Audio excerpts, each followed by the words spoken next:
ఆస్ట్రేలియాలో railway gates దగ్గర, railway crossing దగ్గర ఎటువంటి హ్యూమన్ ఆపరేటెడ్ గేట్స్ అయితే ఉండవు. అంటే ఎవరైనా అక్కడ ఉండి ఆ గేట్స్ వేయడం, గేట్స్ తీయటం, ట్రైన్ వచ్చే ముందు, పోయే ముందు అలా చేయడం ఏముండదు. అంతా ఆటోమేటిక్. వాటంతటా అవే ట్రైన్ వచ్చే ముందు గేట్స్ పడతాయి అండ్ ఆ రెడ్ లైట్స్ వెలుగుతాయి. అప్పుడు అందరూ ఆగిపోతారు. యాక్చువల్గా ఆ రెండు గేట్ల మధ్యలో కొంచెం స్పేస్ అయితే ఉంటుంది. ఒకవేళ ఎవరైనా వెళ్ళాలనుకుంటే ఆ మధ్యలోంచి దూరిపోయి వెళ్ళిపోవచ్చు, కానీ వెళ్ళకూడదు. ఎందుకంటే అది ఇల్లీగల్. దానికి చాలా హెవీ పెనాల్టీస్ ఉంటాయి ఒకవేళ మధ్యలోంచి వెళ్ళిపోతే.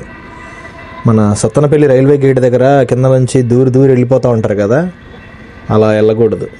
చాలా పెద్ద పెద్ద పెనాల్టీస్ ఉంటాయి అండ్ అది సేఫ్ కూడా కాదు. ఇలా ఆటోమేటిక్ గేట్స్ ఉండడం వల్ల చాలా యూజెస్ ఉంటాయి. మెయిన్గా ఈ కొన్ని బిజీ ఏరియాస్లో దానివల్ల చాలా యూజ్. ఎందుకంటే టైం వేస్ట్ అవ్వదు. అక్కడ ఉన్నవాడు గేట్స్ వేస్తాడా తీస్తాడా ఫాస్ట్గా అని ఎదురు చూసే అవసరం ఉండదు.